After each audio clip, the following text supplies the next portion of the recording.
This meeting is being recorded.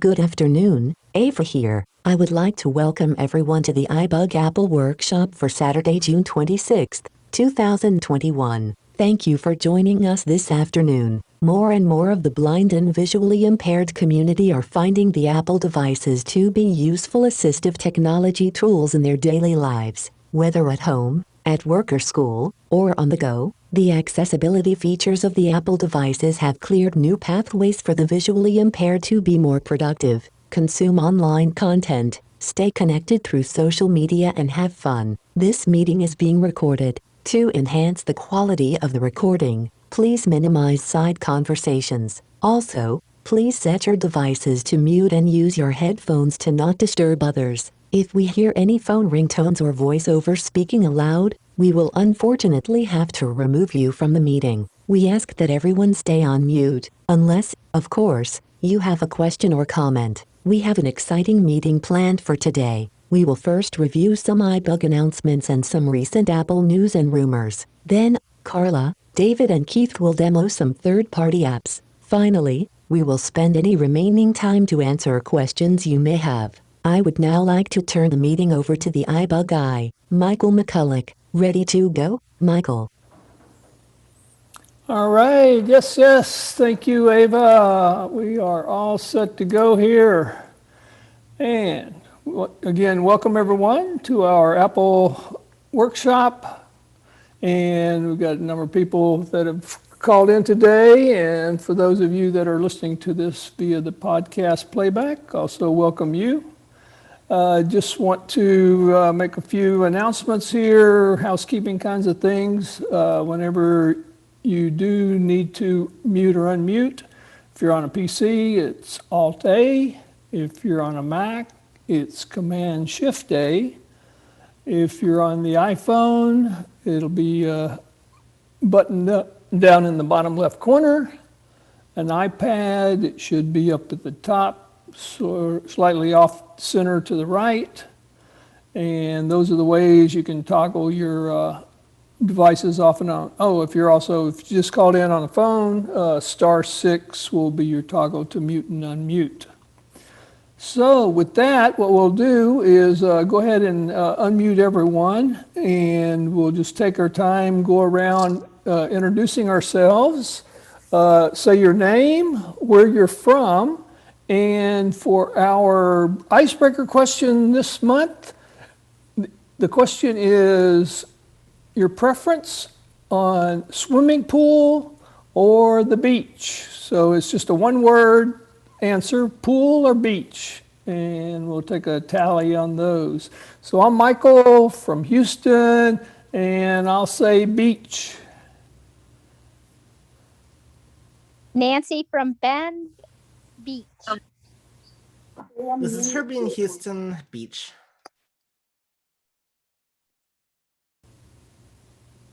Susan Sumler, pool. Michelle Duquette, Virginia, pool. Marisa, pool. Okay, hang on one at a time. Marisa, what's your answer? Marisa from Sterling Heights, Michigan, pool. All right, thank you. Who's next? Claudia in Houston. Okay, Claudia. Pool. Pool. Okay, Terry. Terry Sauerman from Illinois, pool. Thank you. Keep going. Hi, this is Carol in San Antonio. Beach. I need one right now. All right. Thank you, Carol. Who's next? Carla Savage from the UK. Beach. Great. Thank you. All right. Who else? Ned from Kyle, Texas, the beach. All right. You have a beach in Kyle? Okay, no, but having grown up in Michigan, I missed the lake. Oh, okay. I grew up 2 blocks from Lake Michigan. Wow. Okay. All right. Keep going. Who else? Dana in Snappolis. Pool. Pool. Okay. Thank you. Who else? Keep going. Marion, Tennessee Beach. Marion. All right. Welcome. Who else? Dorothy Griffin, Atlanta, pool. All right. Welcome. Hi there. Okay. Kathy from Pennsylvania. I'm going to say beach. All right, thank you, Kathy. Nice to have you. Okay. Thank you. Terry Walker. Pool, Okay, Terry, what's your answer, sir? Terry from? Houston. Uh-huh. Pool. Pool. Okay, thank you. And I think I heard Mr. Dan there. Yeah, this is Dan and Pool from San Diego, California. San Diego. Nice to have you, sir. Man, San Diego and still likes a pool. All right.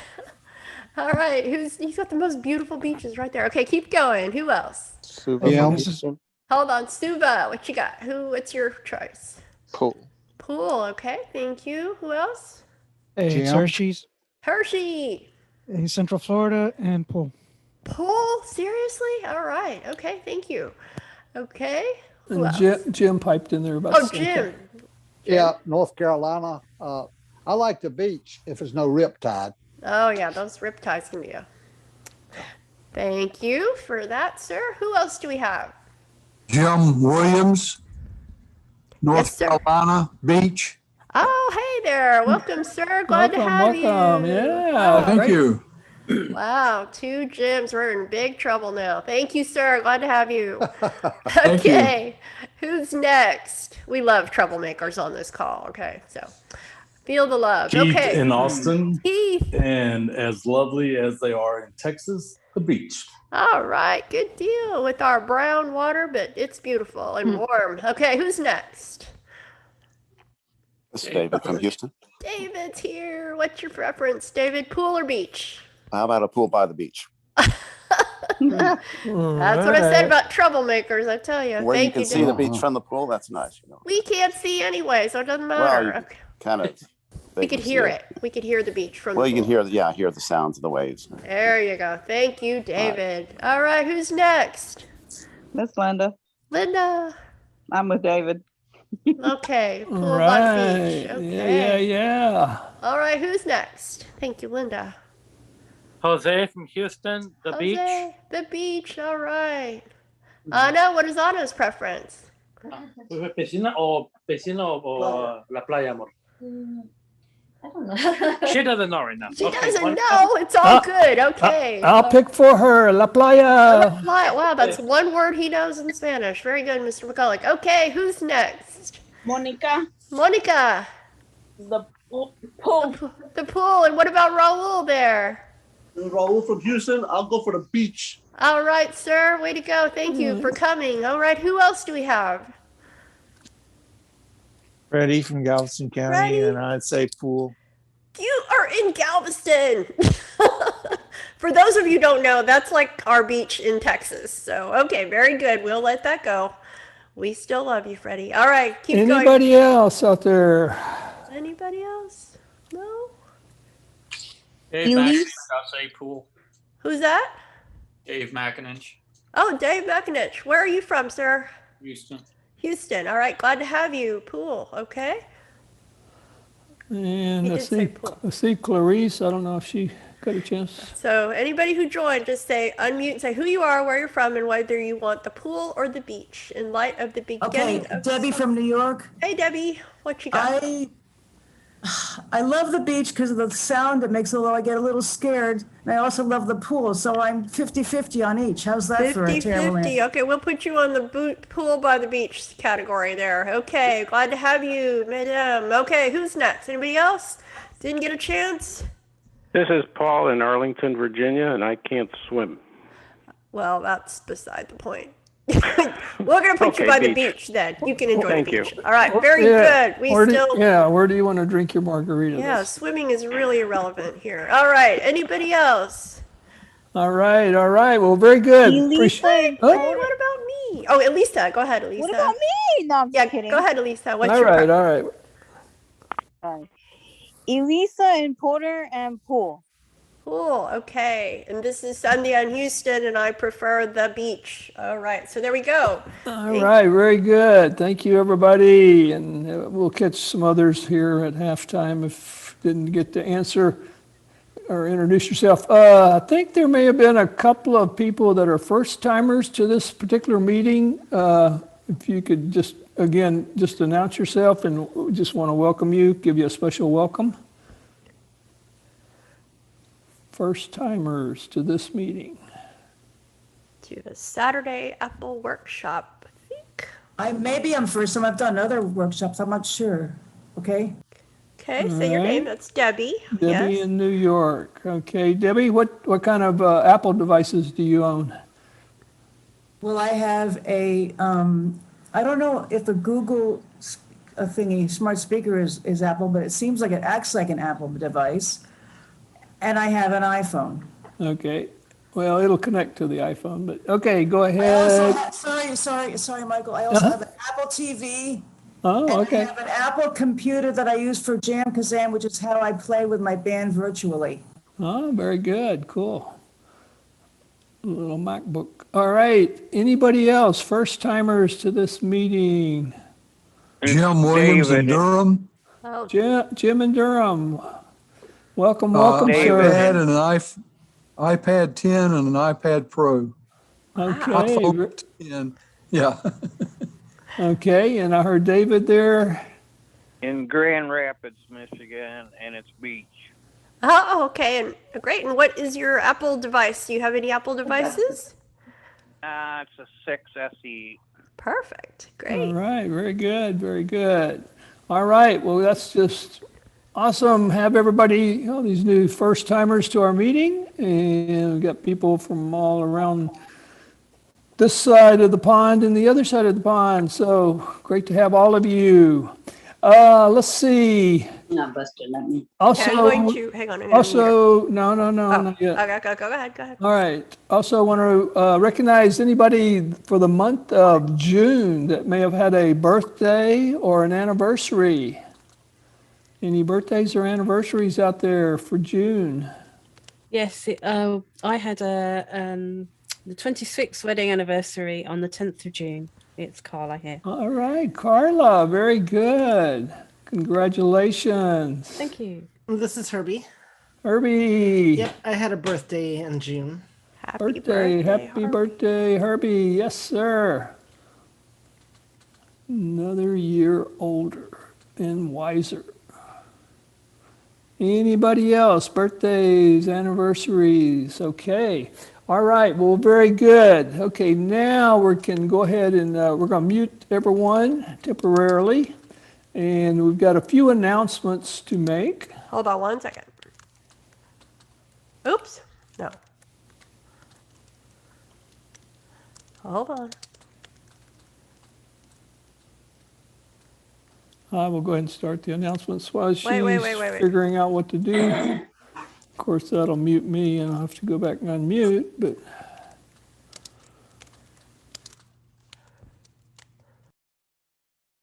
All right, you can go ahead, please. All right, here we go. Now we got everybody, everybody's muted. Okay, so just a few announcements. First, these are announcements related to iBUG events coming up in the next month.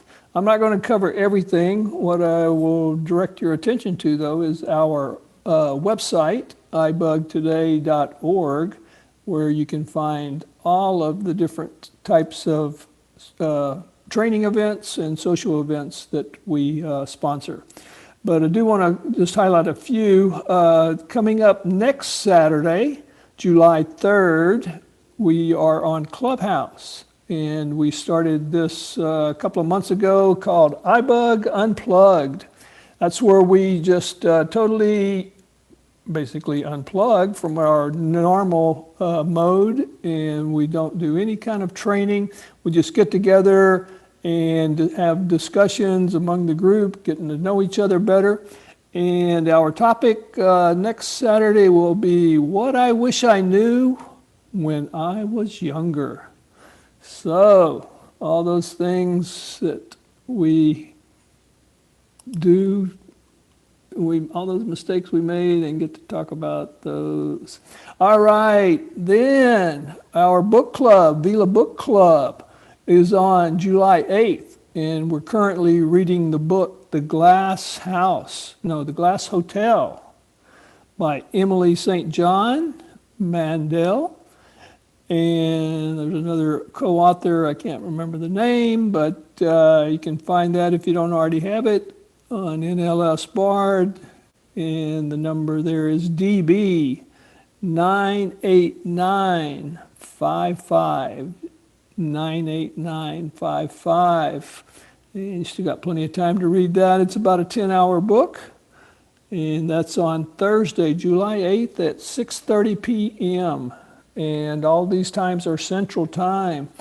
And they will also be on this very same Zoom line, except for the ones that I say are on Clubhouse, which was that iBUG Unplugged, of course.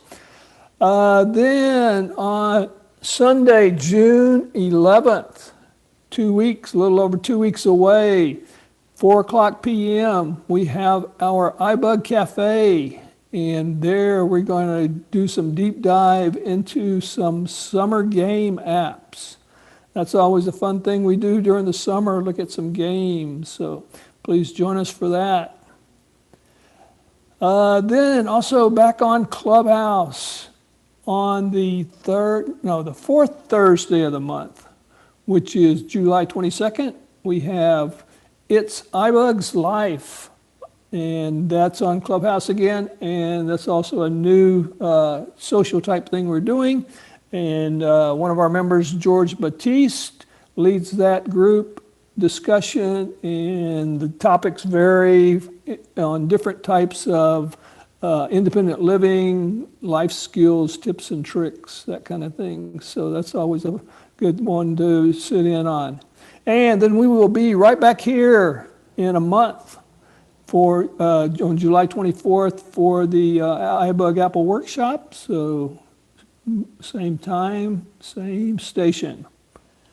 Then we started something also, one other thing on Clubhouse we just started new, and it'll be starting in July, and that is the iBUG Mac Buzz for all the Mac users on the first and third Wednesdays of each month, and starting at 5 p.m. Central Time, and that'll go for a couple of hours or so, or until people get tired.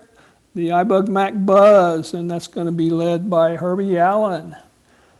And that's very similar, that's just an open Q&A session, which is very similar to our Mac and Talk, which is on the every second Tuesday of the month on Zoom. Fourth Tuesday. Oh, yeah. Sorry, good catch there. Fourth. See, I can't even keep them straight. I don't know how we're doing this, but yes. I have to always go back and look at it on the website. Need a calendar, maybe. Yeah. And of course, the other thing on Clubhouse, the Mini Buzz, which is similar to the every Monday night regular iBUG Buzz. That's just the open Q&A session for iOS topics. So join us there, 5 o'clock p.m. every Tuesday at 5 p.m. Okay, so that's all I'm going to talk about right now, highlight. There's much more social events and training type events.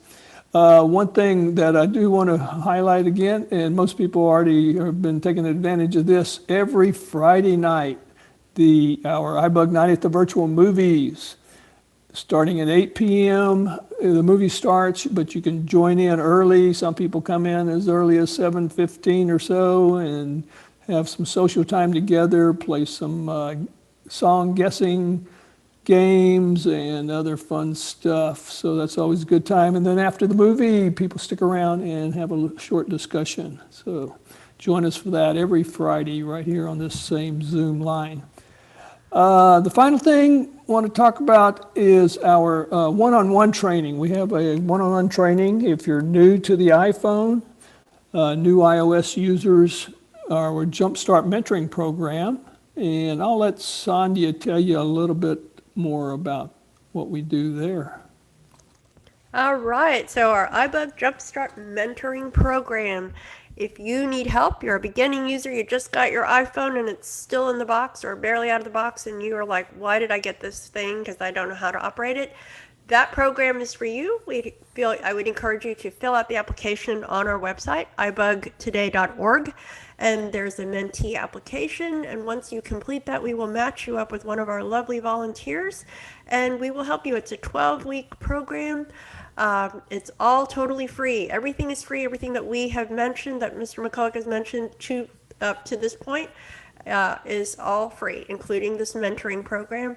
So all that we ask for you is to, do your homework and come to the meetings and, learn, because this is so exciting and we feel so strongly that this is such a powerful tool. So, and if you are, a good advanced user of your iPhone and would like to share what you know with somebody else, we would love to have our volunteers, because all of our mentors are volunteers and we really would need the help because we are growing and meeting lots of new people that need help. So it goes both ways, and there's similarly an application for the mentors on our website. So with that, I will hand it back to you, Mr. McCulloch. Very good. Thank you, Sandhya. All right. And again, all of this information can be found on our website, ibugtoday.org. That's ibugtoday.org or .com. We have both of those domains. Also, another good place to keep track of what's going on some of our social media, our Facebook page, facebook.com/ibugtoday. And we also have a Facebook group. That's facebook.com/groups/ibugtoday. And that's especially a good place if you have questions that come up during the week in between our regular training sessions. You can always post a question there, and we have people monitor some of our advanced members monitoring that can answer those questions. Finally, you can follow us on Twitter. Our handle there is @iBugToday. And Herbie Allen, who's our Twitter master, sends out lots of tweets and retweets every single day with things happening around the Appleverse and other tech-related things that would be useful to our members. All right, so that's the announcements related to iBUG. Now we're going to switch over and talk about some news and rumors that have happened over the last month in the Apple world. And Sandhya will take over with that info. All right, thank you. As you may know, and if you guys have been part of our calls, there was a big event, the WWDC Worldwide Developers Conference, at the beginning of the month. So we did some in-depth review of all the different features that will be released with the new iOS 15 coming in the fall. So if you'd like to review that, please check out our website for our prior calls about that. I'm going to talk about some of the latest news that's going on right now. What do we have? iOS 15. So the betas are coming up. Betas are the trial, where the developers are still working out the kinks in these different features that are going to be coming out. So one of them is the redesigned Apple Maps. There's going to be new icons for that. Oh, this is what cracks me up here. Memojis are going to have outfits. All right, who would have thought, right? So that's going to be something to look forward to. The second beta just came out this week or so. In addition, we talked about SharePlay, where how we were able to share videos on Zoom. You're going to be able to do that soon in FaceTime. So that's one of the new features that's going to be coming out. That quick note feature that we talked about, being able to make notes in whatever apps that you're in. Previously, it was only available with a pencil. You could just swipe up and then you could make a note. Now you can do it with your finger, so that's pretty big development. All right, next news. Microsoft CEO would like to welcome Apple to bring iMessage to the Windows platform. What do you think about that?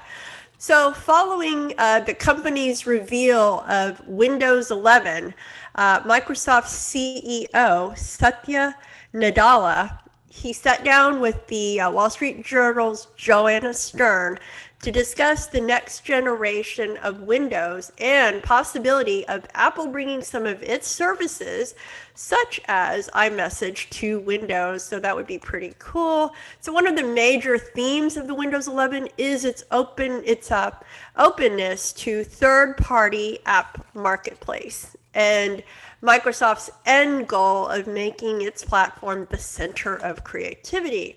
So during the In doing so, it wants Windows to include iMessage on its platform. iMessage has been a hallmark of Apple devices, and despite the Cupertino giants partially opening up FaceTime to Android and Windows later this year, iMessage still remains primarily an Apple exclusive product. Next, Apple Watch Series 3. There was a prototype showing various contacts that have for the potential of smart bands. So these images, these are all images, rumors. Somebody got a picture of a prototype.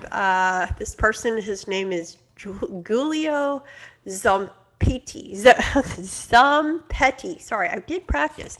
Zampetti, and there were 2 metal contacts inside the Apple Watch Series 3, and these are basically, they're trying to speculate as to what these were. They were right next to the diagnostic port, and so he's postulating possible uses for this. They're similar to some kind of bands that were used with iPads. I didn't know that they had that, but anyway, who knew? So smart bands are typically used for biometric authentication, self-tightening. Wow, so a watch could just tighten by itself, okay?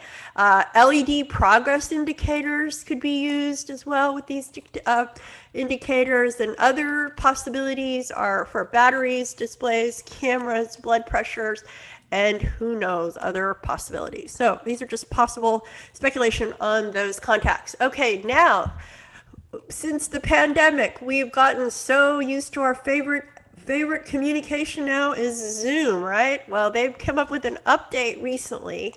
And so last month they had an update, and so it's going to support the new center stage feature that is going to be part of the iPad operating system. And another update is containing several interface improvements and usability features. So some of those include, so this is going to be version 5.7.0 of the app, and it includes better iPad visual experience. Yes, that's what I look for. Support an individual call participants to request live transcription. Custom live video filters, scheduling privileges, and consistent date formatting, and pairing with Zoom rooms on the Zoom desktop client. In addition, there's an enhanced data privacy notification for chat channels with enhanced chat encryption, the ability to display several phone numbers in user contact cards, and enhancements on the ability to invite by phone options. All right, okay. And this also introduces a new field for gender pronouns, along with options to choose when those pronouns are revealed to others. Okay.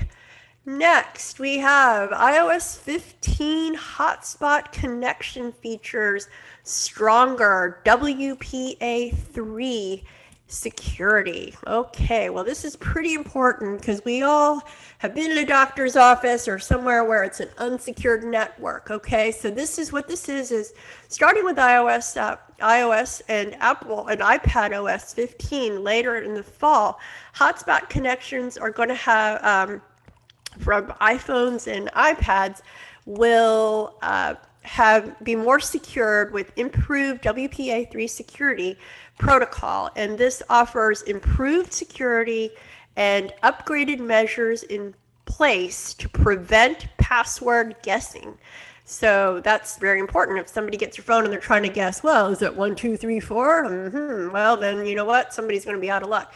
So we would not encourage that anyway. But Apple products have had this ability with their networks, WPA3 for several years. But until now, the personal hotspots only had the WP2.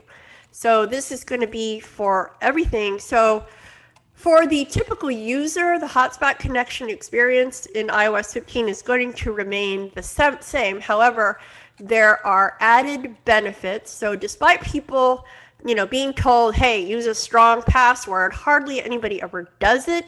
They use easy to guess simple passwords. And so this new WPA3 protocol will specifically prevent people from guessing those simple passwords like mine. All right, Beats Studio Buds are launching very recently. So Studio Buds. So they're available for in-store pickup apparently now. So they come in red, black, and white. Sounds pretty cool.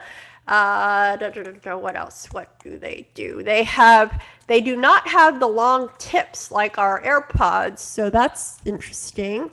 They have noise cancellation. Where did it go? Noise cancellation. There is the sweat and water resistant features, but you cannot automatically switch between devices like on our other devices. So that is the slight drawback there. Let's see. Hold on. 1 second. Okay, and they're about $149, so not cheap, but it's probably a great product. And let's see, where are we next? Okay,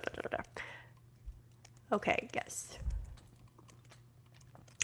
Finally, not finally, we have, hold on. What is going on here? All right. Oh, and then Google is announcing a new VPN feature. So it's basically a secured network, and it's called Google Fi, F-I, and that is a protocol so people can log in to their networks securely. So that's going to be interesting. It'll be available very soon. And this kind of comes ahead of the Apple Relay service that was mentioned at the WWDC, which is a paid service. So we'll see how both of those play out. Let's see. Oh, here's one. Tim Cook has attended the new grand opening of the Apple Store in downtown LA. So this is the Apple Tower Theater. It's an old building from 1927 that has been significantly revamped. So they collaborated with various conservationists and restoration artists, and it's in the city of Los Angeles, so it just sounds amazing. And so they obviously had a pretty fun party there to open that new store. I'd love to go there one day myself. Okay, let's see. And in case you're wondering, they're open from 10 to 7 every day, something like that. Ready to go for there any day. So I guess Apple stores are opening up, right? Here's another one. The new iPhone may have an under-screen version of Touch ID on the iPhone 14. How many of us have kind of complained about face recognition and so forth? So Ming-Chi Kuo, who's one of our reliable leakers, he has predicted this. So let's see if that comes to fruition.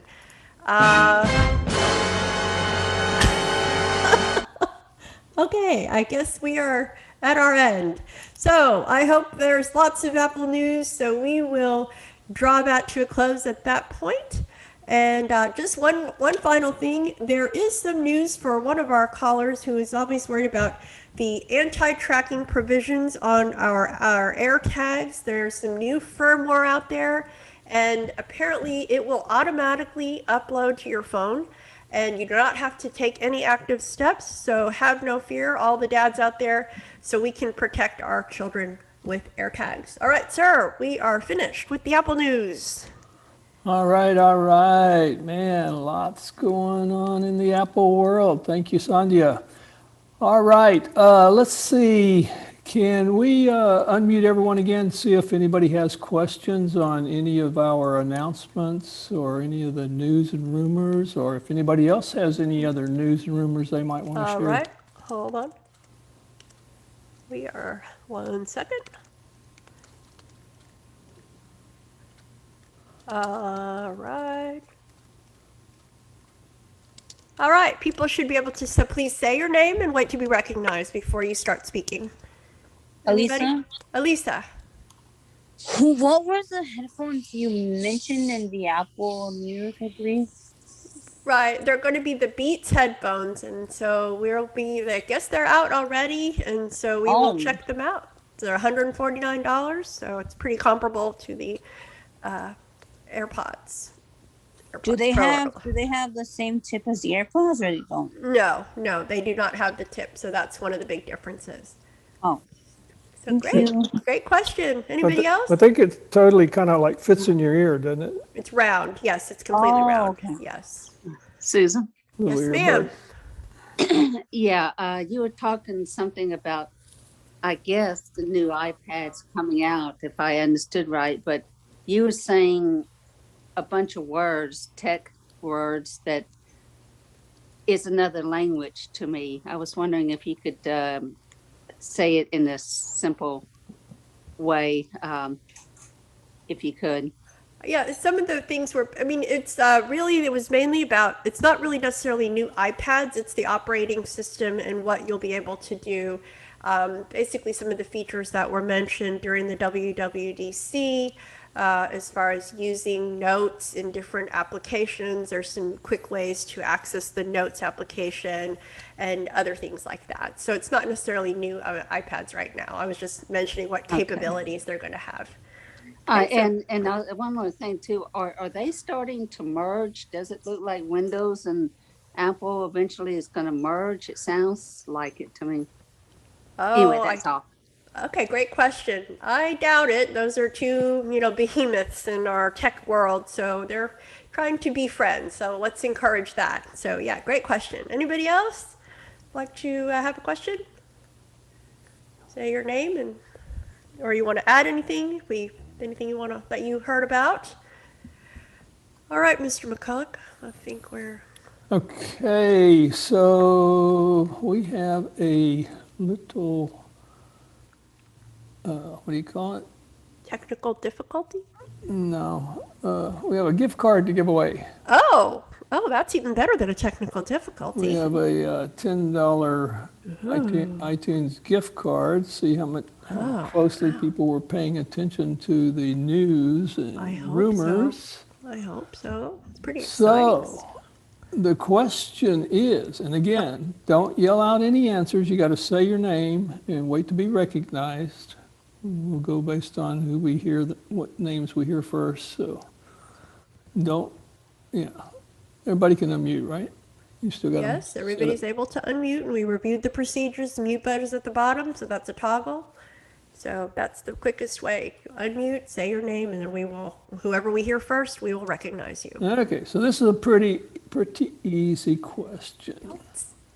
All right, what's the question, sir? It's almost as easy as my movie Clues on Monday nights. For those that tune in that.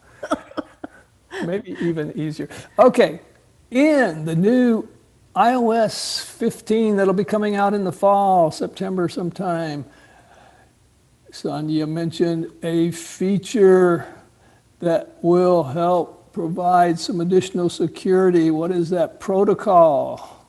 This is Suva. Suva. WPA3. WPA3 is correct. Yes. Very good, Suva. All right. And Suva will be getting the $10 iTunes gift card. Let's see. Yes, we have it. I should just stay quiet, right? We're all good. We're all good. You're just perfect. Very good, Suva. So we're going to, we'll be sending electronic code for your gift card. I think we got your email, don't we? Yeah, we do. Keep going. We're good. Okay. All right. Very good. So, congratulations. All right. Ready to start? I think we are close to starting our demos. So let me get everybody muted. 1 second. Well, hang on. Hold on. You have the co-hosts where they can unmute, right? Carla's going to be. All right, Mr. McCulloch, you got muted. Okay, Carla, can you Carla. unmute yourself? Carla from the UK. Yeah, unmute. There you are. I'm unmuted, yes. All right, she's got a little demo for us. Carla, you just want to say a few words about it before we get going? I know you say a lot there in the recording itself too. I do, yeah. It's just something that I picked up. I was looking for an app to have an alternative to try out with the watch, because sometimes as you work out, you want to know how you're doing. So this app kind of fits that bill. So enjoy the demo. Thank you. Very good. Here we go. Okay. My sounds are coming through okay, right? You yourself, yeah, you sound good. Go ahead. No, I mean my sound effects and all that. Yes, they sound quite loud. I think we're all going a little deaf now. So Okay, yes. well, they can adjust their volumes. Okay, thank All you. right. Okay, here we go. I'm going on mute, and we will set up Carla.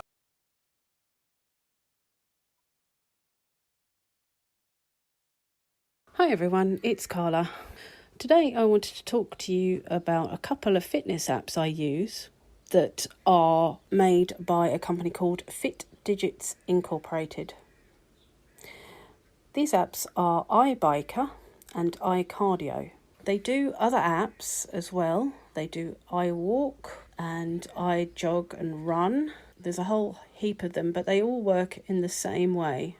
The good thing about these apps is it gives you information as you work out whatever task you're doing, and it will give you your heart rate, and in the case of spinning it will give you your BPM, that kind of thing. Let's take a look at iBiker. It's more simple than iCardio, and it also has a little less on it to confuse you.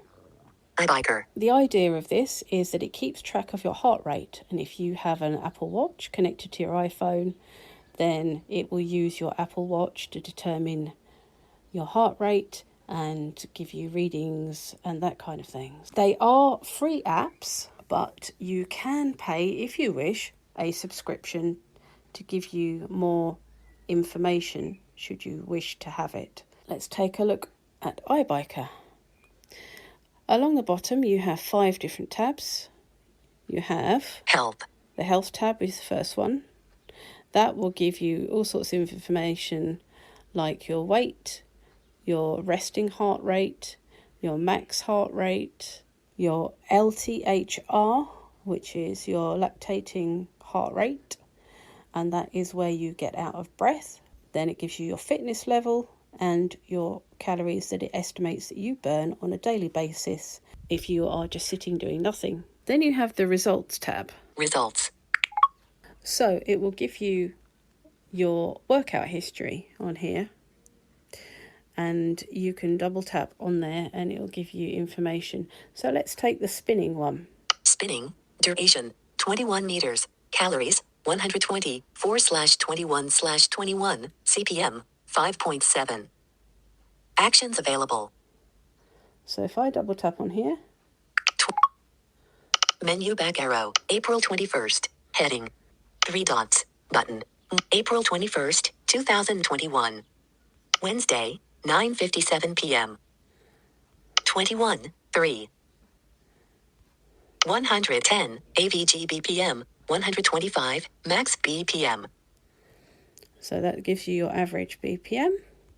63% MHR AVG, 72% MHR max. So that gives you the heart rate. 120 cals, 5.7 AVG CPM. That's how much calories you burn per joint movement. 75 fat cal, 63 bullet 37 fat percent bullet carb percent.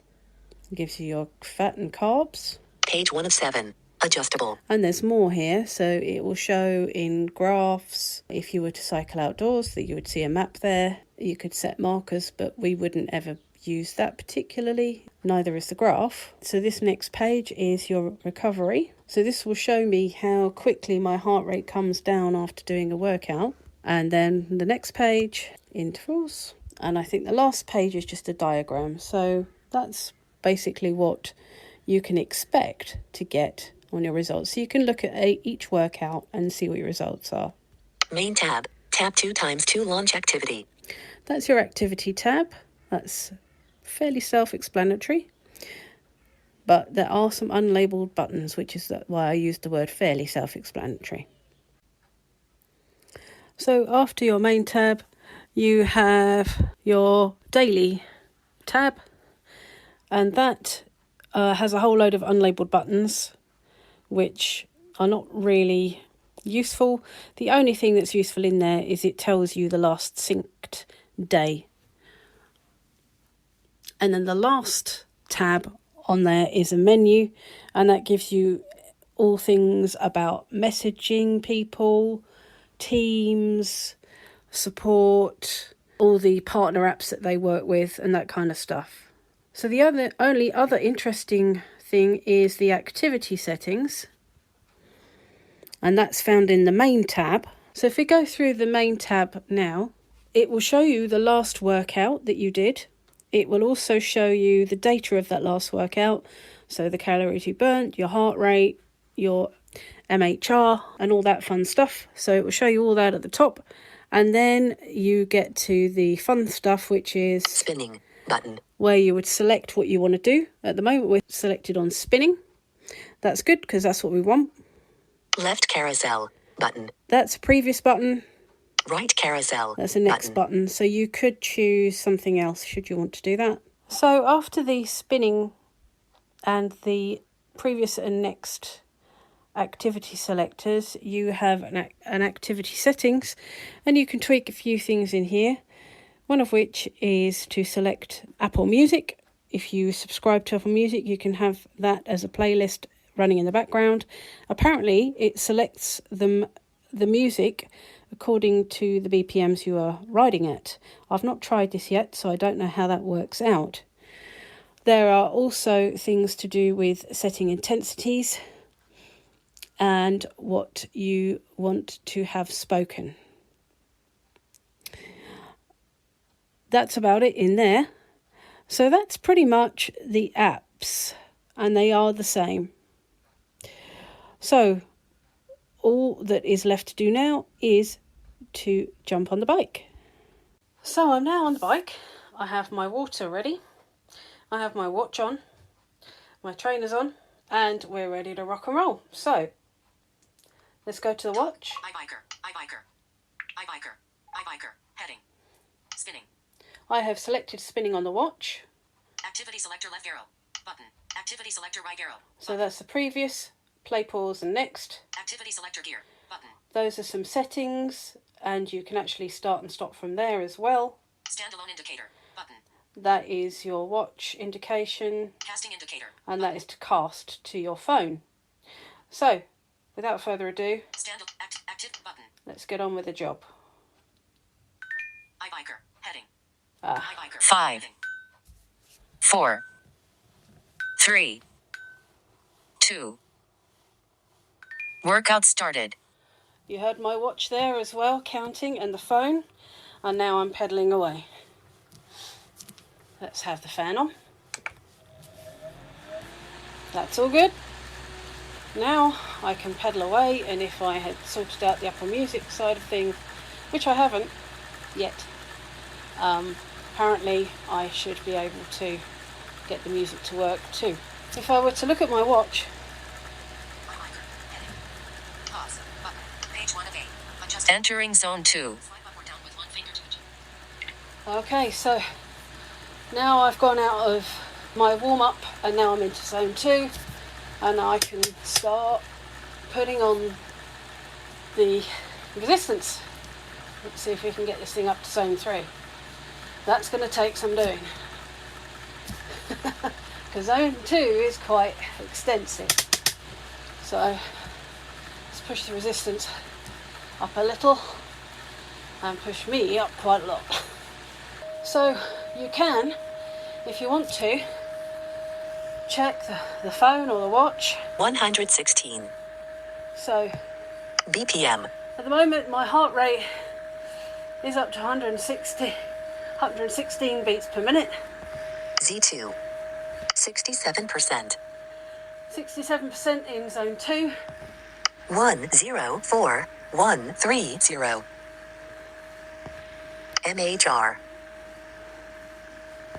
Current BPM range 22. 5.4. ABG CPM. Cals. 4:10. Page 1 of 2. Adjustable. On the second page, you pretty much get the same thing. You can see the same thing on the watch, and the one thing I would say though is if you're looking at the activity on the watch, it does tend to play up a little bit and it tends to jump to page 8 and then you have to flick backwards. 5 minutes, 27 calories burned, heart rate 118, average heart rate 111. Well, there you go. So we're 5 minutes in, it'll give us a time and it'll give us an indication of where we're going with this, so that's pretty cool.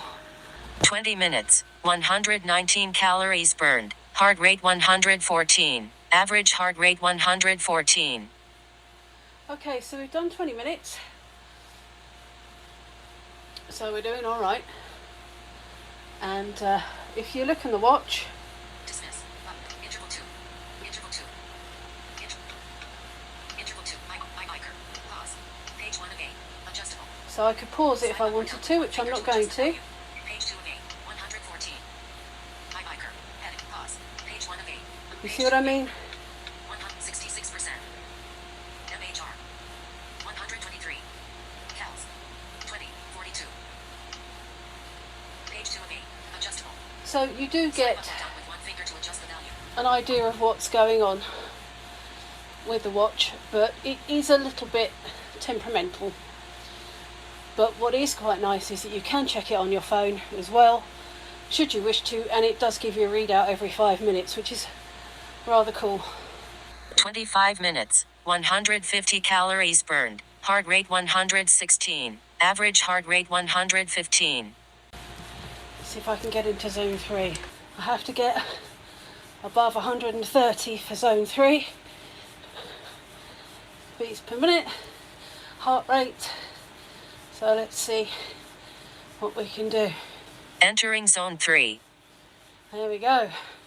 I cannot get into zone 4 because that would take a huge amount of effort, and I am not a marathon runner, but I can maintain this for a while and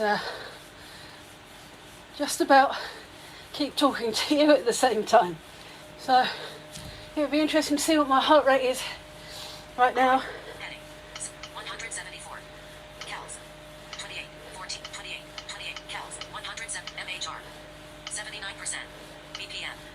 136. Okay, Ibiker. Heading. I'm on 136, so that's pretty good. So I'm back in zone 2. I was in zone 3 for a bit, and you have to get over 130, so let's just push it up to zone 3 again, and it will tell me. 30 minutes, 187 calories burned, heart rate 127, average heart rate 117. Entering zone 3. There we go. So that's what it does. So now we're going to drop. Dismiss. Interval 3. Interval 3. This is interval 3. Ibiker. Heading. Pause.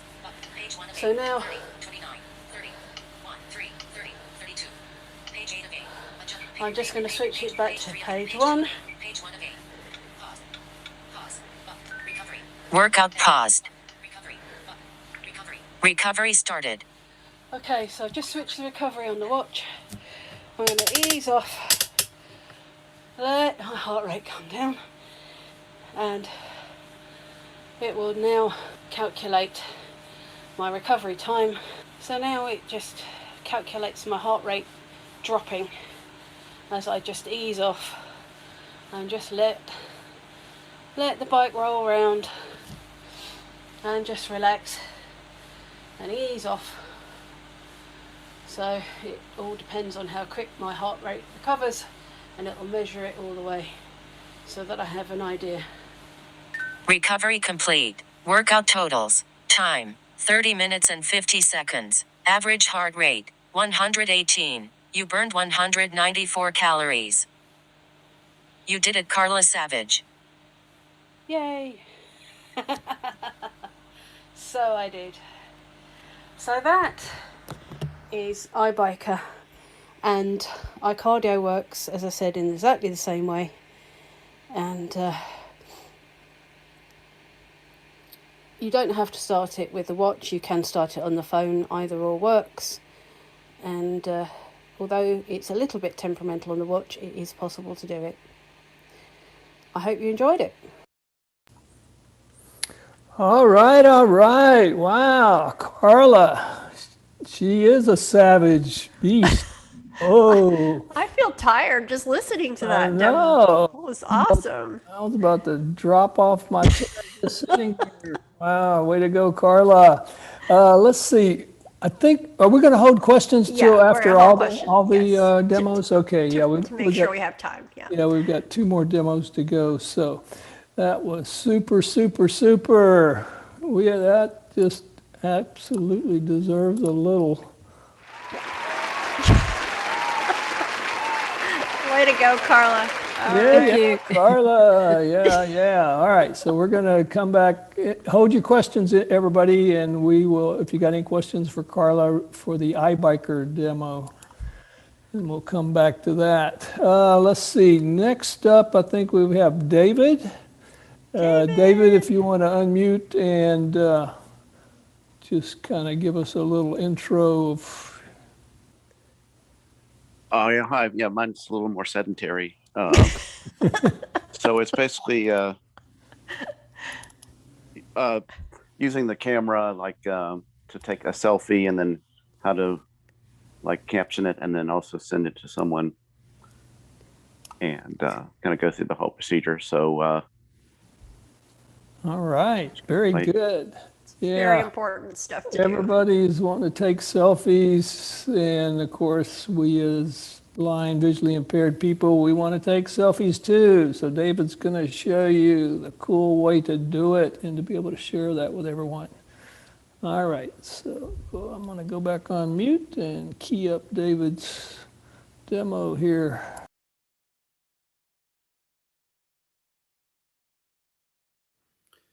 Hello, iBUG. This is David. I'm going to show you some features of the camera that I like to use. I'm first going to show you how you can pretty easily take a selfie that will be centered and easy for other people to appreciate.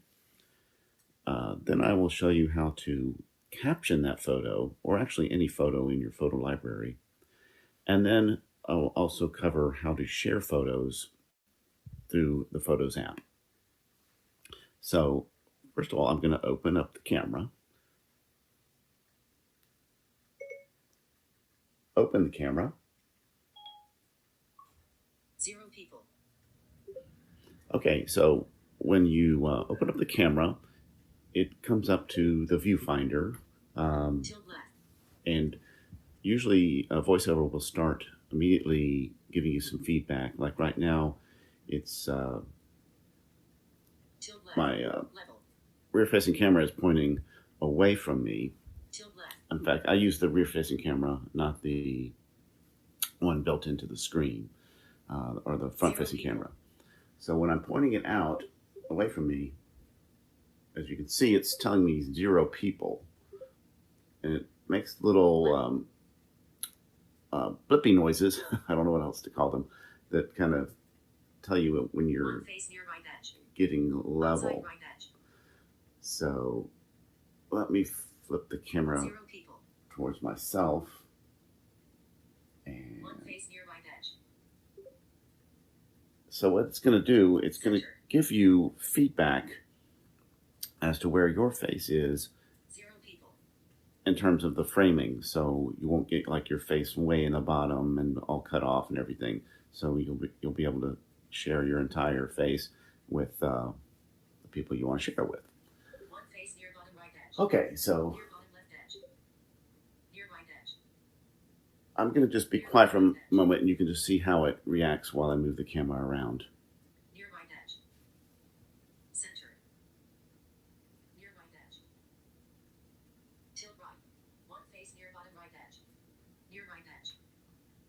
Center. Near left edge. Center. So as you can see, as I move the camera around, it tells me that I'm, on the right edge, I'm on the left edge, I'm on the bottom. But you want to hear that centered. That's what you want to go for. One face near bottom edge. Centered. Okay, I've got it centered. One face near right edge. Let me do it. Tilt right. One face centered. Near right edge. Okay, I just took the photo. And you may have to do this several times, before you get a good picture, because I don't think I was smiling in that one. But as you move your arm around, of course, it's going to change the guidance. But as you get better at it, you can almost kind of develop a muscle memory where you know when the camera is pretty much centered, is going to give you a centered photo. So let's try it one more time here. One face near right edge. Tilt right. Level.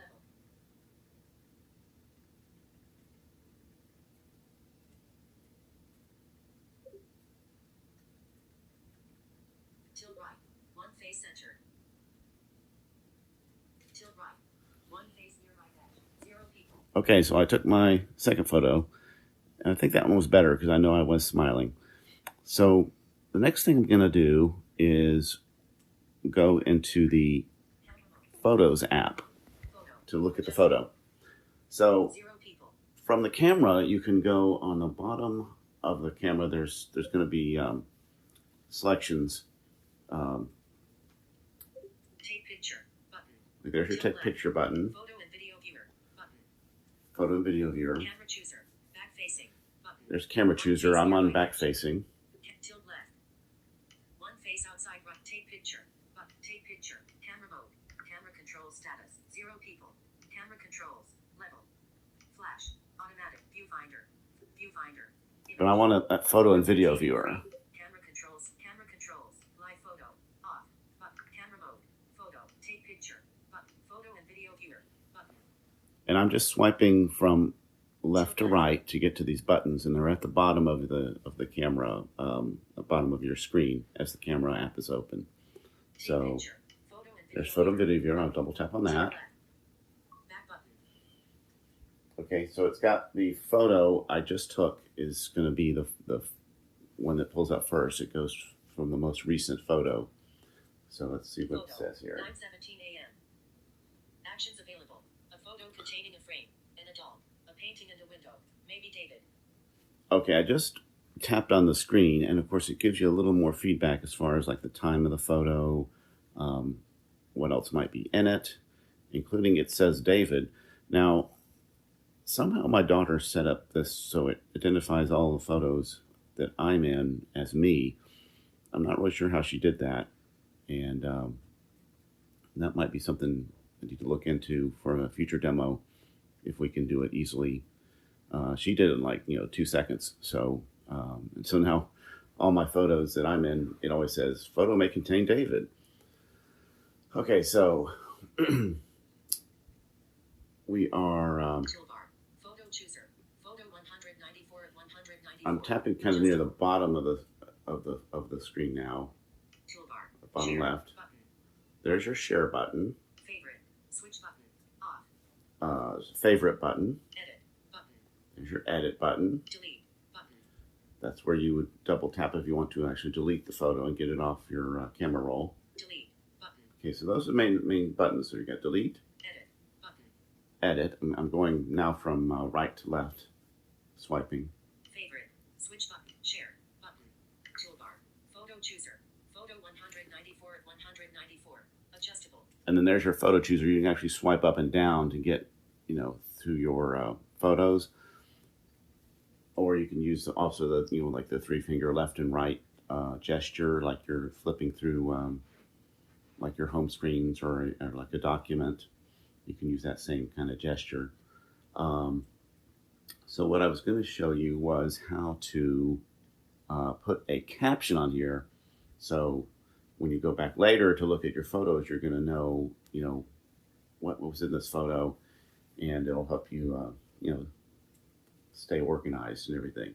So to actually get into that, you just swipe up in the middle of the screen. You touch the screen and then swipe up. Photo 194 of 109. Photo 1. Hold on. Photo 9:17 a.m. Show details. I touched the photo. I swipe up. It says show details. Show facial features. Facial features. Activate. Default. Show details. I go to show details, and that's going to give you. Well, let me show you what it gives you. So double tap where it says show details. Map with nearby photos. Button. Okay, so it pulls up a map, which we can't really see, but it basically knows where you took this picture, so you can then maybe find other photos that were taken in the same location and kind of group them together. Like maybe you're on vacation and you want to find all the photos that you took at Galveston Beach or something like that, or all the photos you took at home. For example, I'm at home right now, so I'm going to start swiping from left to right. Showing all photos. Button. Showing all photos, that's fine. I never really mess with that Toolbar. setting. Photo chooser. Photo toolbar. Share. Button. Favorite. Edit. Button. Delete. Button. Delete. Oh, actually, I'm swiping. Share toolbar. Show map with nearby photos. Let me swipe back up. Places. Now I'm going from right to left back up the Add a screen. caption. Add a caption. Text feed. Photo. 9:17 a.m. All photos. Button.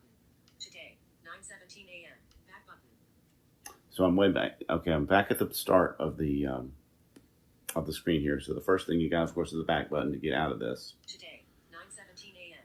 Heading. Then it gives you the time that the photo was taken today. All photos. Button. All photos. Button. There's all photos button. That'll be a way to get back to your total camera roll where you can see all your photos. Photo. 9:17 a.m. Add a caption. Add a caption. This is what we Text want. field. Add a Actions caption. available. So I'm going to double tap to get to the text field. Add a caption. Text field is editing. Add a caption. And Insertion point at start. I'm just going to use Actions available. Siri dictation to do it real quick here. So I'm going to two-finger double tap on my keyboard is how I do the Siri dictation. David sitting in bedroom. Inserted David sitting in bedroom. Okay, so it put that caption in, David sitting in bedroom. So let me make sure this gets saved here. Places. Heading. Add a caption. Text photo. 9. Done. Button. Okay, I'm swiping from then right to left, going back towards the reverse way. Photo. 9 set. Done. And you have a done button. So I double tap on done. Done. Back button. And then Photo. 9:17 a.m. Actions available. A photo containing a frame, an adult, a painting and a window. Maybe David. okay, as you see, VoiceOver is still giving me some of those other kind of meta details about what's around me, and it also, like I said, identifies me as David. And I'm not sure how I got that set up, but if anyone else knows and wants to do a demo, I would love to hear it. So anyway, let's go and make sure that caption's saved. So if we do the swipe up again. Show details. And start swiping left to right. Add a caption. David sitting in bedroom. Text field. Okay, so it has Actions available. the David sitting in bedroom. One thing I wish this feature did have was you could actually hear the caption like as you're kind of doing a photo review, like if you're either swiping back and forth through your photos or using that index, going up and down, if it would read out these captions. But unfortunately, it doesn't seem to do that. If anyone has a better solution for that, I'll gladly hear it. But I think that's kind of one of the limitations of this at this point. But it is helpful to have the caption just for your reference, especially when you're blind or low vision. You may kind of forget what's in the thick picture after several months. I mean, you might be able to make out some of the details, or if you're totally blind, maybe you can't see it at all. So all you can kind of go by, the VoiceOver, of course, will give you some hints, like you said in this photo, it kind of gave some hints. But over time, when you have a bunch of photos in your photo stream, eventually, you're going to kind of forget all those details. So it's good to have this feature, especially for those special photos. Toolbar. Favorite. So another thing I found helpful is I'm back on I'm tapping down on the bottom of the screen again to get to those tabs. So you have the share tab. Favorite. Switch button. Off. And then you swipe right one more time and you have favorite.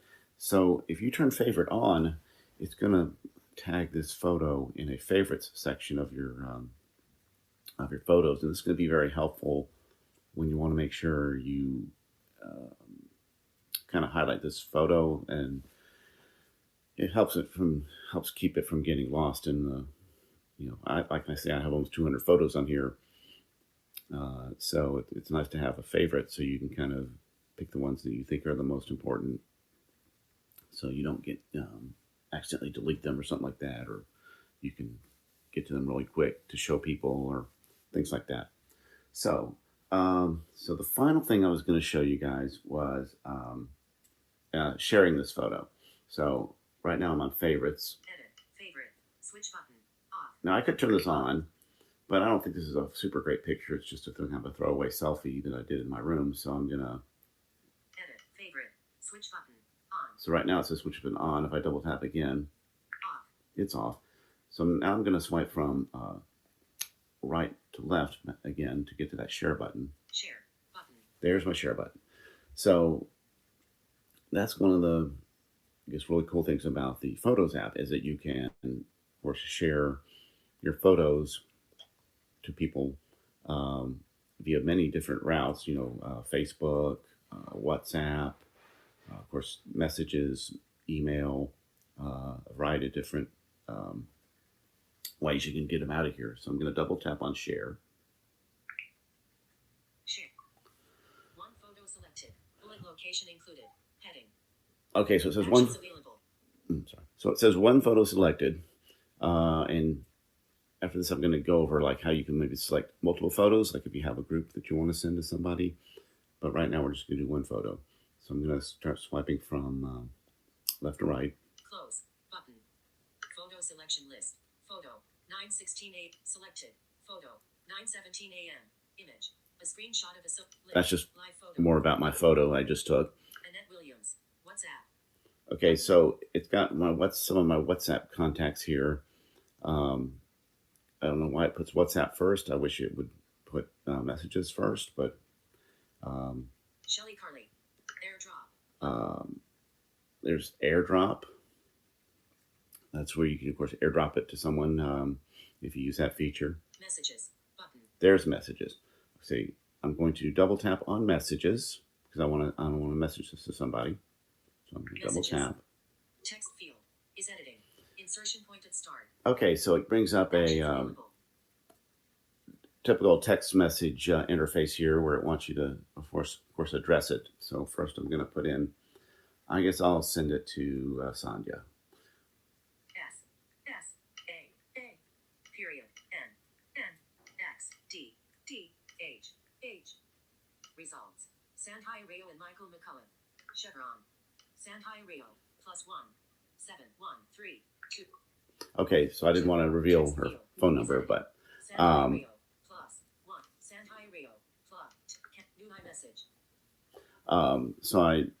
so what I did there, in case you couldn't hear, I didn't want to reveal the phone number. So I swiped through it, and I typed in the first part of Sandhya's name, and then the first hit was, of course, her personal text number. There was also one with her and Michael, because I had texted them both at one point. So you just kind of keep swiping from right to left till you hear the contact you want, and then double tap on it, and then it adds it into the to field. And then that's basically it. I mean, you can add additional text if you want to, although I found that when you do that, I can't access it with Voiceover, so I don't do that anymore. Maybe sighted people can see it, but I never have been able to. Message. Attachment. So, PNG. File. New line. Text field. There's the message. It's got a text field, but it's actually got the attached photo in there. Send. But message. Well, actually, PNG. File. New line. Text field. I'll try to add something and see if it shows up on Sandhya's text. You can let me know. So I'm going to double tap there. Message. Attachment. PNG. File. New line. Text field. Message. Attachment. PNG. File. New line. Text field. Send. Button. Q. Well, it looks like it's not letting me do it, so I'm just going to send it. So Message. Attachment. PNG. there's the message that's, Text field. I mean, that's the photo that's being sent. Then I swipe one more time right. Send. Button. There's the send button. I double tap. Back button. Okay, so it's off to the Sandhya's text message inbox. Okay, so and similarly, if you wanted to do like email, it would be kind of the same thing. I'm going to go back to that lower left-hand corner, which is your share button. You double tap. Open Safari. Search. Add to album. Duplicate. Hide. Button. Slideshow. Button. Let's see. AirPlay. Use as wallpaper. Sorry, I think I went too far. Slideshow. Button. Hide. Button. Duplicate. Add to album. Where was Twitter? Button. Somehow I got at the bottom, so I'm doing the three-finger swipe up to get to the top of the list here. Facebook. Button. Scanner. Button. Okay, there's Facebook. Now, of course, you can also post things on Facebook from here. That'll basically take you into a Facebook interface, and then you can, make a Facebook post with it. Gmail. Mail. Button. There's Mail, the old Apple Mail. I also have Gmail on my phone, which the Gmail app, so you can actually send it through Gmail if you have that installed. Messages. Gmail. Facebook. Scanner. Button. Now I also have I have a bunch of those OCR apps installed, and I'm sure a lot of you guys do also. So you can actually access some of those apps to get photo identification and help with it. Scanner is of course the voice stream scanner. Outlook. Button. Zoom. Button. Twitter. Button. Twitter, of course, if you wanted to tweet the photo. Notes. Button. Messenger. Button. Messenger's there, the old Facebook Messenger. Dropbox. More. Dropbox, you could send this photo to your Dropbox. Copy photo. Button. Copy photo, I assume you would copy that to the clipboard and then paste it somewhere else. Open Safari Reader. Search with Google Lens. Where was this taken? The one I use a lot is I'm swiping left or right down. Slideshow. AirPlay. Use as wallpaper. Save as video. Create watch fade. Save to files. Assign to contact. Print. Envision it. Button. There's Envision It. I have Envision on my phone. Save to Dropbox. Recognize with SuperSense. Button. SuperSense, I also have that app. Recognize text.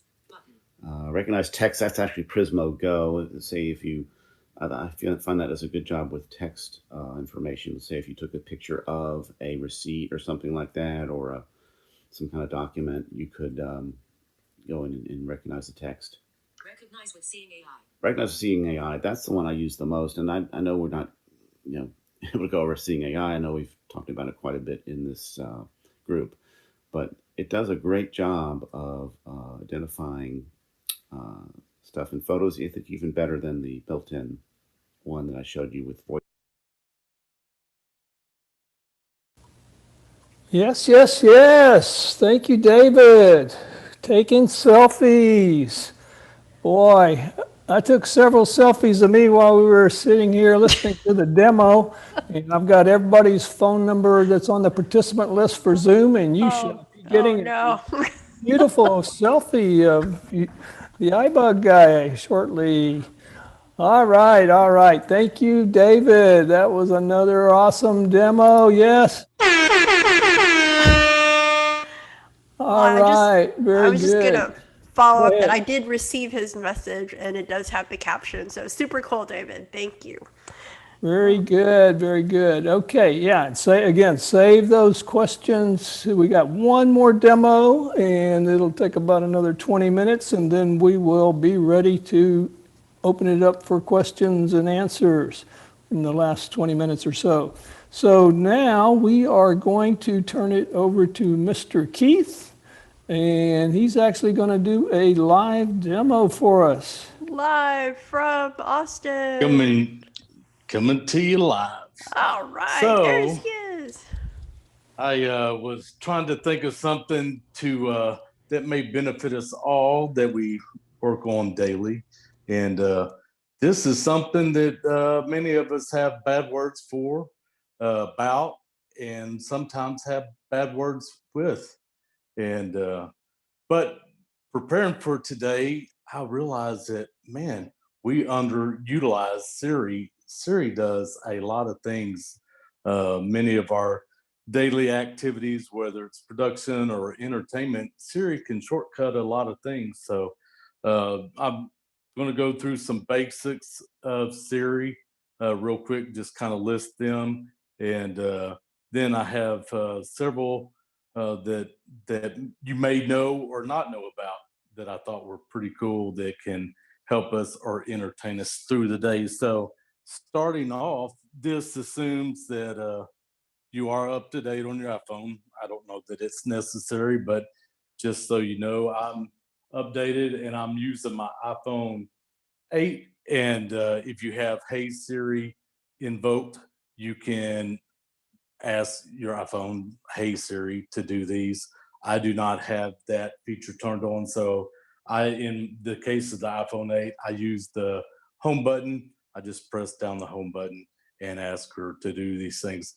When you use your home button or your side button, whichever iPhone you're on, just note you do not have to say, Hey Siri. You can just hold down the button and ask her to do whatever you want to ask her to do. So we'll start with kind of a list of things that you can do with Siri, kind of some of the basic stuff that we probably already do. The first one being turning on and off voiceover. This one probably may be one of the most important for us. If voiceover gets turned off or we need to weed out the gremlins. You can also send a text. You can tell Siri to send text to one of your contacts. You can also send a text to a phone number. You also can call somebody, tell Siri, call Sandhya, or call 512-555-1212, and she'll initiate that call. You can also ask her to make that call on speaker. On email, you can ask her to send an email to Sandhya, and she will come back and ask you, what is the subject of your email? And then you say test, and then she'll ask you, well, what do you want your email to say? You can also send an email to an email address if it's somebody that's not in your contacts.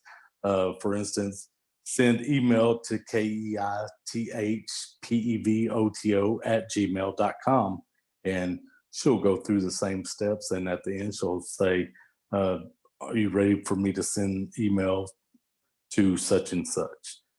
So those are some of the day in, day out things that we can do. You also can add a calendar event. Like I use the calendar Siri in doctor's office, setting new appointments. Set appointment for Dr. Romero on July 7th at 1 o'clock. And she'll repeat that and ask, or she'll say setting to calendar. But the cool thing about using Siri, once that she sets that event, she will put a shortcut link to the calendar to that event on the screen. So anything you do with Siri usually has a shortcut right there that you can actually bypass having to get out of the Siri screen and go to the app and find the calendar event. And also the same thing goes for if Siri is not able to do something. Like I know one of the things she's not able to do is turn off auto lock, but she will say that she's not able to do that, but she will put the link to the auto lock settings right there on the screen.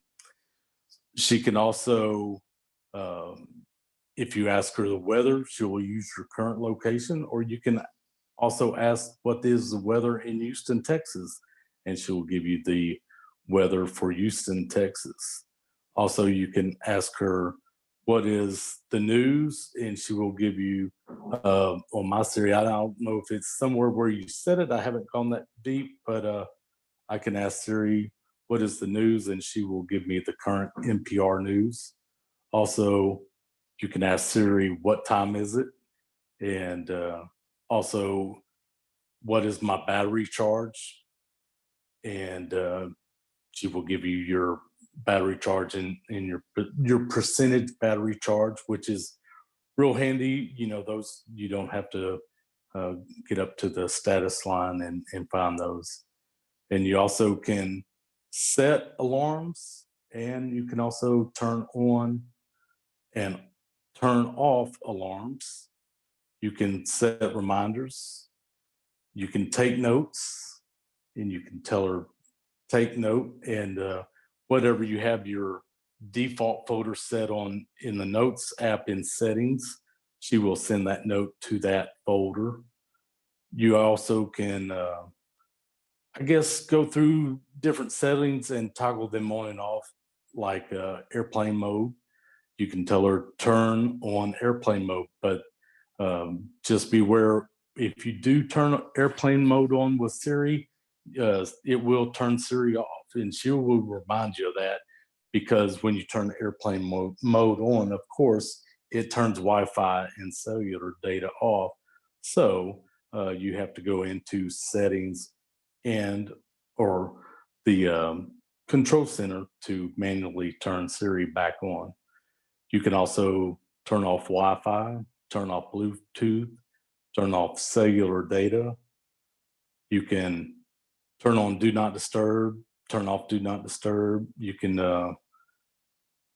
turn off low power mode if your battery gets below, I believe, 20%, it automatically goes into low power mode and will not turn off until it charges back up to 80%. But at some point, if you want to turn off low power mode, you can do that with Siri.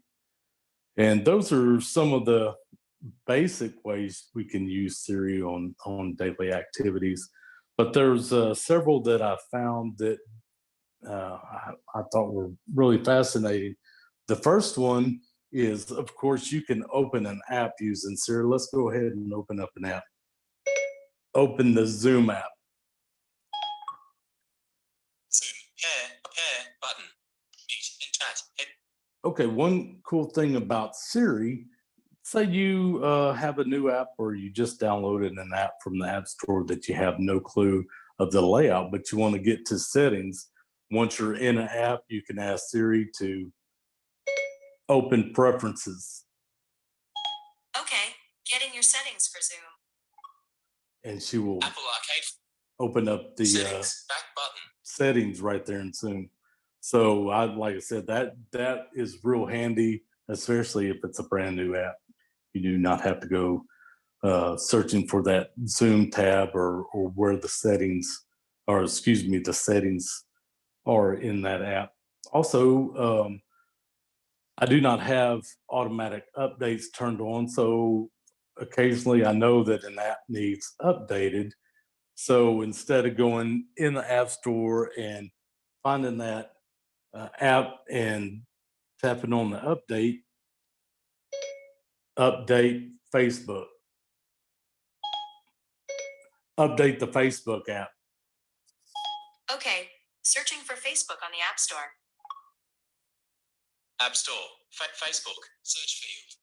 And so what Siri will do is like when she searches for an app, she will go ahead and put Facebook in the search field and Clear text, cancel. Advertisement, TikTok, update, button. Cancel, clear text, cancel, update, advertisement, Facebook, social networking, 2 stars, 1 point, update, button. So usually when you search for an app or tell her to search for an app, she will put it at the top of the list. In this case, I guess they're pushing TikTok. So TikTok was first on list and then Facebook, but you heard as I swipe right, it says update. And right there, you can double tap and it'll start updating the app. Also, you can say find TuneIn Radio on the App Store. And if it's an app, same thing, you can swipe right to get to the tab right after the app. It will say update if it needs updating. It will say open if you already have the app and it is updated. Or it will say get if it's a free app if you do not have that app yet. And also it will say the price if there's a price. So you can use Siri to get in and out of the App Store and update apps. I thought that was real handy. The next one is, part of it is new. You can ask Siri to play your music on a specified music player. Like I use Spotify quite a bit, so I'll go ahead and play Christone Kingfish Ingram on Spotify. Christone Kingfish Ingram now playing on Spotify. You can also adjust the volume not necessarily in Spotify, but anywhere you can ask Siri to adjust the volume. Turn volume down to 25%. And you hear it, it's really quiet now. Turn volume up to 100%.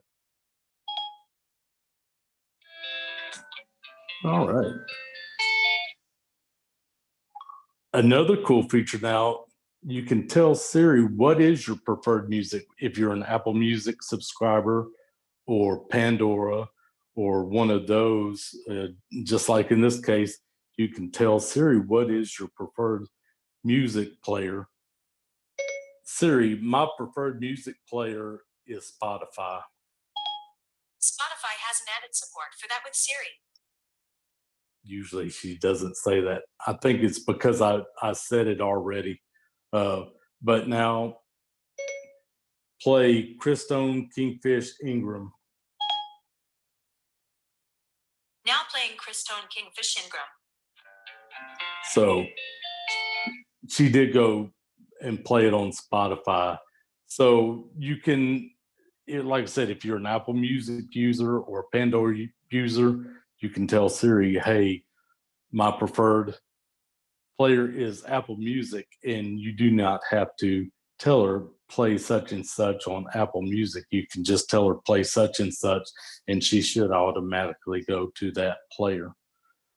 You can also get sports updates. What was the Astros score last night? It looks like the Astros-Tigers game was postponed. When is the next Astros game? The Astros take on the Tigers at 5:10 p.m. What is the Astros record? The Astros are currently 47-29. That's first place in the AL West. Wow. First place. When do the Texas Longhorns football team play next? Texas faces ULL on September 4th, 2021 at 3:30 p.m. So host event sports information, you can get updates to games that are going on right now, or, schedule for future games. Then we have a very cool feature that we've been talking about a lot here lately, and I did not realize that it was this easy with Siri. But Siri, what languages do you translate?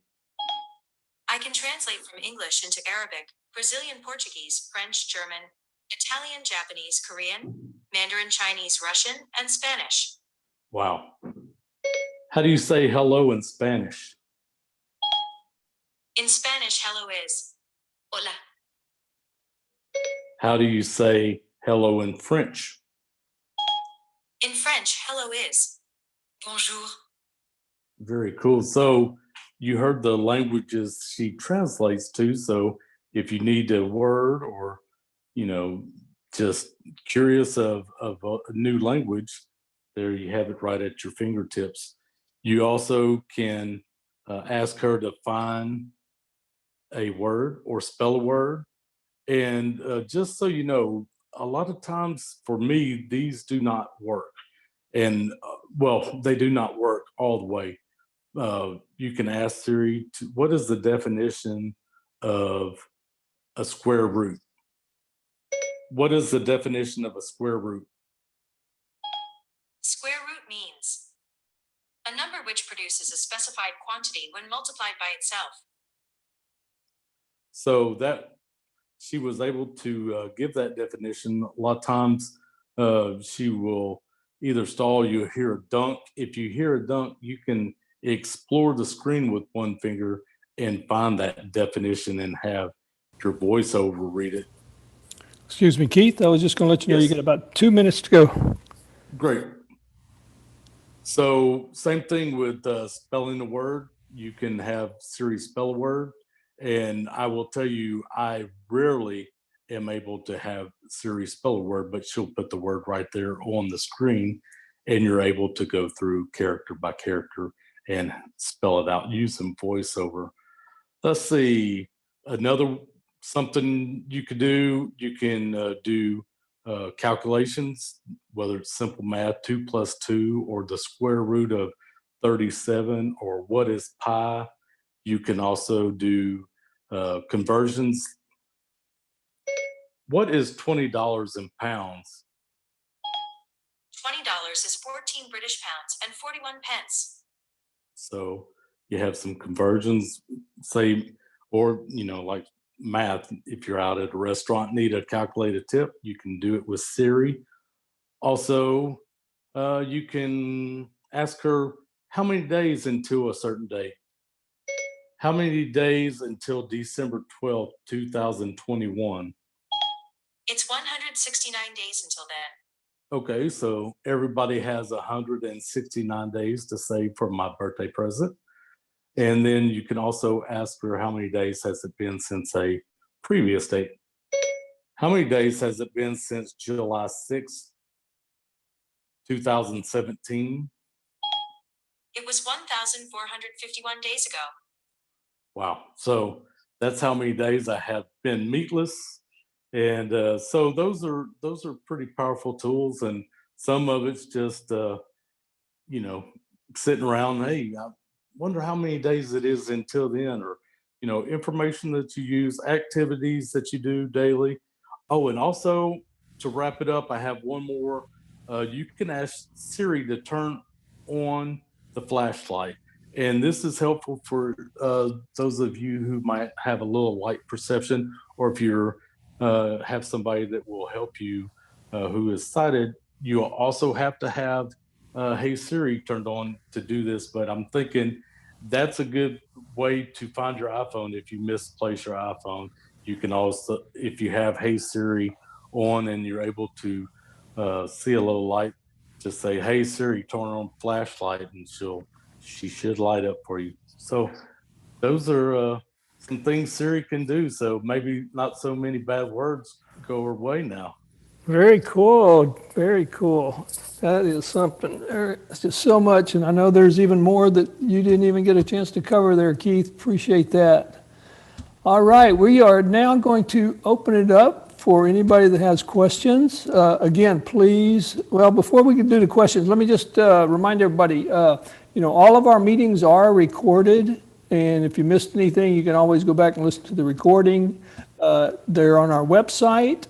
And they're also now on our new YouTube channel, the iBUG Today YouTube channel. So you can just go on YouTube, search for iBUG Today. You can subscribe to our channel, set up the notifications, and it will tell you when the latest recording is available. We have, pretty much all of our different training sessions, including this meeting, on our YouTube channel now. So.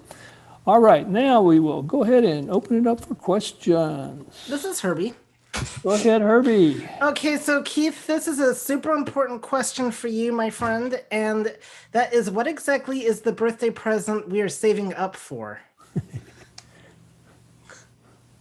New Apple products are coming out in September.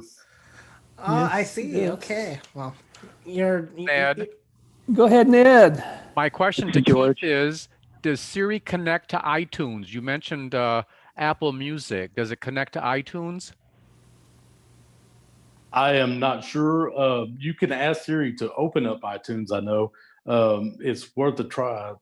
In fact, like I said, if Siri is not able to do something, she will tell you she's not able to do it, but she will often put a shortcut link on the screen that will get you there. So it's worth a try. Okay, thank you. Okay, I heard George. If I have my phone, say like on my dining room table, and I'm in the kitchen and it starts ringing, can I tell Siri to answer it?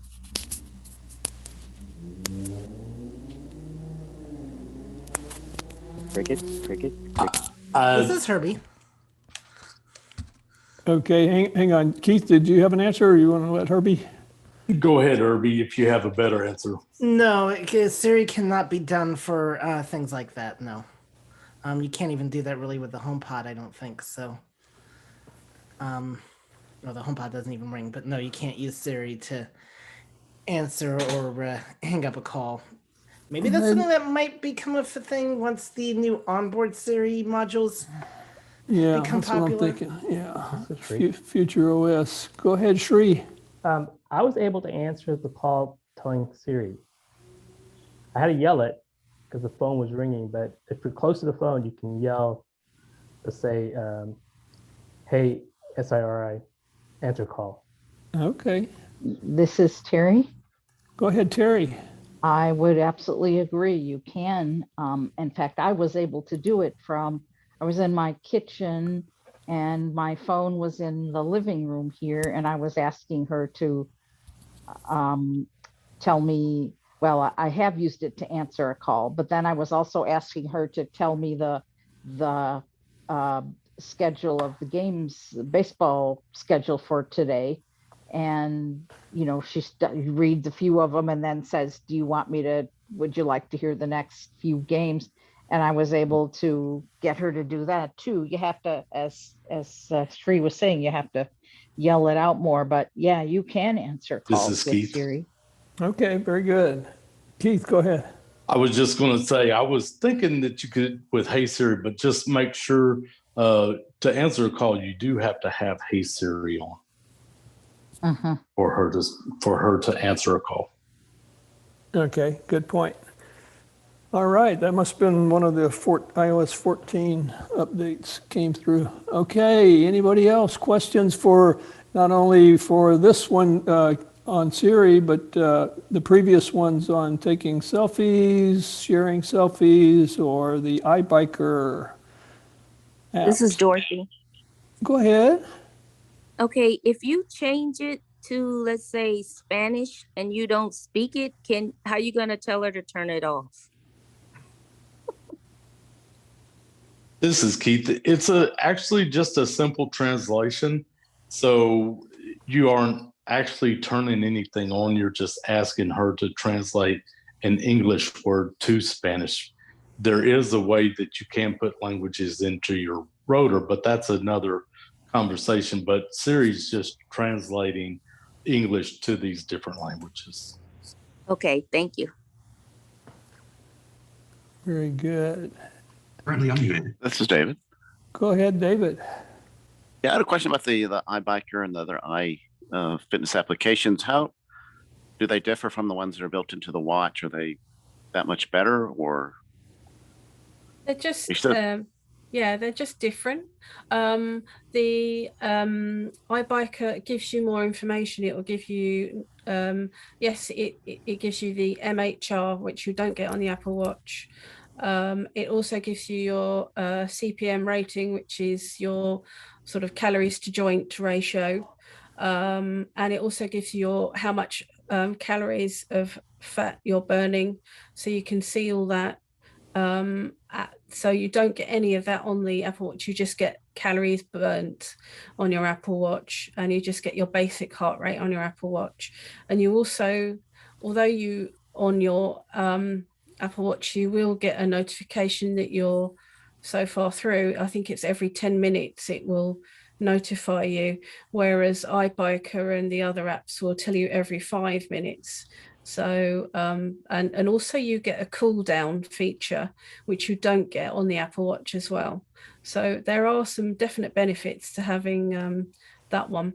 The and also with the iBiker, certainly if you're doing an outdoor cycle, which I will do on a tandem with my other half, it calculates your route the same, but you get the extra information that you wouldn't get on the Apple Watch. So yes, you might get quite a lot of information like splits and your map, but you don't get the extra bits and pieces that I've just mentioned. Carla, this is Michael. You had mentioned that the apps are free, but they had a subscription. Do you know what additional information that you would get with the subscription? Yeah, you just get some extra features. You can add extra things. They give you extra workouts that you can use with it. And I'm not sure else because I purchased the subscription, so I can't remember off the top of my head what the extra bits are. But yeah, I know that you can get some extra workouts and stuff that is only available if you have the subscription. But you know, try the free, and if you're not happy, then you'll know what to do. Also, the other thing I was going to ask, what kind of bike do you have that you were using? Oh, it's a one that's got magnetic resistance, so it's got 16 levels of resistance. So that's you get your 8, but you can get 16. So that's what I was using. Very good. I liked it. Okay, anybody else? Questions for any?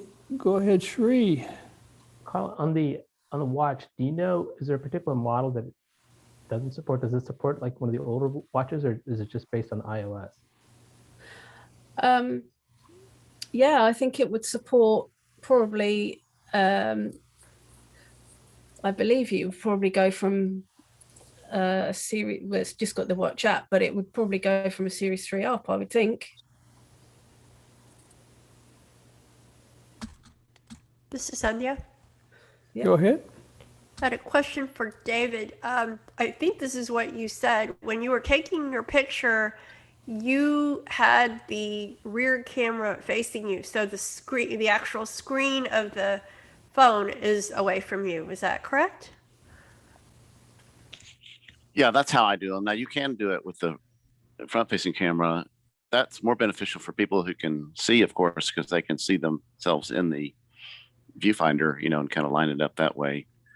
I've just kind of got used to using the rear-facing. And I think you get a better photo too. It has, it has higher resolution and stuff. So. This is Sandhya. Do you get the actual voiceover feedback that you were getting with the front-facing, or not? I believe it'll do it on the front-facing also when you're yeah. Okay. Have voiceover on. Okay. I'll have to check that out, but I'm pretty sure it does. I think so. Yeah. And I think that same capability works with videos too, so you can sort of do the same thing, a little bit of it. I think. I'm trying to remember. Yeah, Michael, I don't know if Keith may have mentioned this, that you can also tell Siri to take a selfie. Oh, yeah. Okay, great. Thank you. This is Keith. Yeah, go ahead, Keith. I do have a question. Has anybody noticed that I used to use my headphone microphone to snap a picture, and for some reason here lately, I press the middle button and nothing happens. Anybody use their microphone to take pictures? I think you have to, don't you still have to use the volume buttons to do the, act like the shutter? You can. I know previously you were able to use the microphone, the middle button on the microphone. And I just haven't been able to here lately. Okay. Yeah, try the volume part, the volume up or down part. Okay. I think maybe that'll work better. Anybody else? Questions from any of our people that did demos? This is Dan. Go ahead, Dan. Let's see, question for Keith and then one for Carla. Keith, are you running the latest version of iOS 14 on an iPhone 8? Yes, I am. I'm on 14.6. Okay, that's great. That's good. And Carla, I noticed the iBiker seems to work a lot better on the iPhone. You get a lot more precise information. Can you just run it on your iPhone and do it as you're biking? Will that give you real-time information? Yes, you can. The only thing that to be aware of if you're doing it that way is you probably won't get a heart rate, because there's nothing to check your heart rate with. But yes, you can, absolutely. Okay, that's good. Thank you.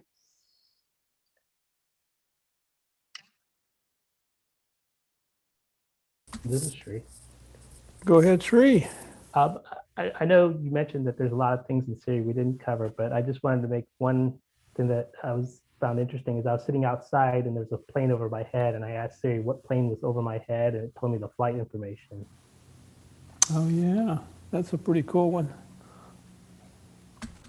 This is Herbie. Okay, Sandhya, then Herbie. So also where Keith is giving us the countdown for his birthday. Happy birthday early, Keith. And you can also, I found this out for work. Sometimes I have to figure out the number of days between two dates, and she is amazing. So I've been using that instead of trying to use, there are other apps on the internet, like adding a number of days to a date or number of days between two dates, and you can do that all with her. So she is super, super powerful. Thank you.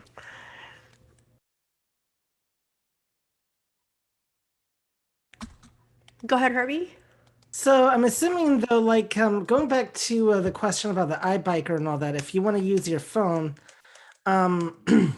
so where exactly would you recommend putting your phone if you're just going to use that as the only way of measuring your workout on an exercise bike? Well, there's two ways you could do it. You could put your phone, if you've got a pocket, you could put your phone in a pocket. And that way it might be able to determine, obviously the motion sensor would work. When I was using mine, I just put mine on the display of my bike. I've got a little iPad stand that you can just sort of put an iPad on as you're cycling along. But if you want sort of measurements of motion detection, I would say either put it in your pocket if you've got a pocket, or if you haven't, if you've got something that you could strap your phone to a leg or something like that, that might be an option for you, and that way you can get your motion sensor to work, and that might measure things a little bit more for you. Great questions. All right. Anybody else for questions for Keith or David? Michael. Yes, sir. I got one more. Hey Siri, if you don't have an Apple Watch and you've got your phone laying around, and if it's like within voice area, you can always go, hey Siri, where's my phone? I'm over here. Follow my voice. Kind of faint, but if you can hear well, then you can maybe find her somewhere, your phone, wherever it's laying around. Go ahead. Terry. If you are using, for Carla, the iBiker app, with your watch and you have your phone on the stand of your bike, is your watch communicating the information with your phone at that point, so you get whatever information that the iBuger would give you? Because I noticed that sometimes I heard it both on the watch and on the on the phone. Yeah, it does. It absolutely does communicate all the time, and the same outside as well. So if you were using it on an outdoor bike or doing a walk with iWalker or iCardio or something like that, then yes, it would use your watch to communicate with the phone too. And an interesting one, I was cycling along, and of course my phone was in my bag, and I could hear my phone chatting away in the bag at the back of the bike. So yeah, so it will do. It'll communicate it. Well done, everybody, by the way. Yeah. Okay, we've still got time maybe for one more question or two. This is Keith. Go ahead, Keith. For Carla, I like to work out about 10 o'clock every morning for about an hour and a half. Would you be able to get a few of those in a week for me? I'll do my best.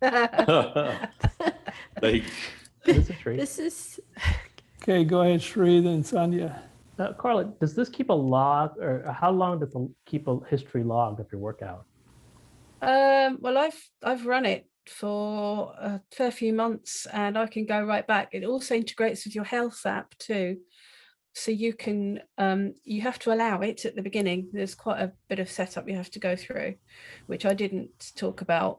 But if you allow it to read and write to your health app, then you can really go back in as long as your health app is clocking your history, so you can see it all there.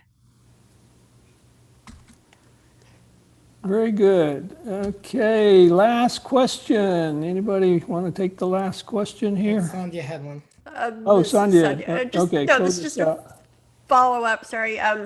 Bring it back to our last cafe. We can also use Siri to track our air tags and tiles. So pretty cool. So, oh my goodness, I can't wait to get started with Siri and the camera and maybe that biker app. Not sure, Carla. It's pretty hard work there. So. Oh yeah, that's awesome. And yes, once again, thank you, Carla, David, Keith. Awesome job on those demos. We love it, love it, love it. And we will have some more great demos. Let's see, in 2 weeks from this Sunday, we'll have the iBUG Cafe, where we're going to be talking about game maps, some cool games that you can play to keep you happy during the summer on those hot days while you're waiting around for whatever you wait around for. And what else we got? And we'll be back here with this very same iBUG Apple Workshop on the 27th of July. So 24th. 24th?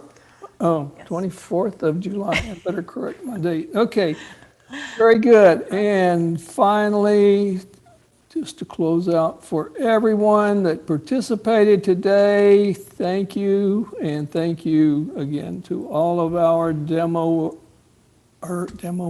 is that right?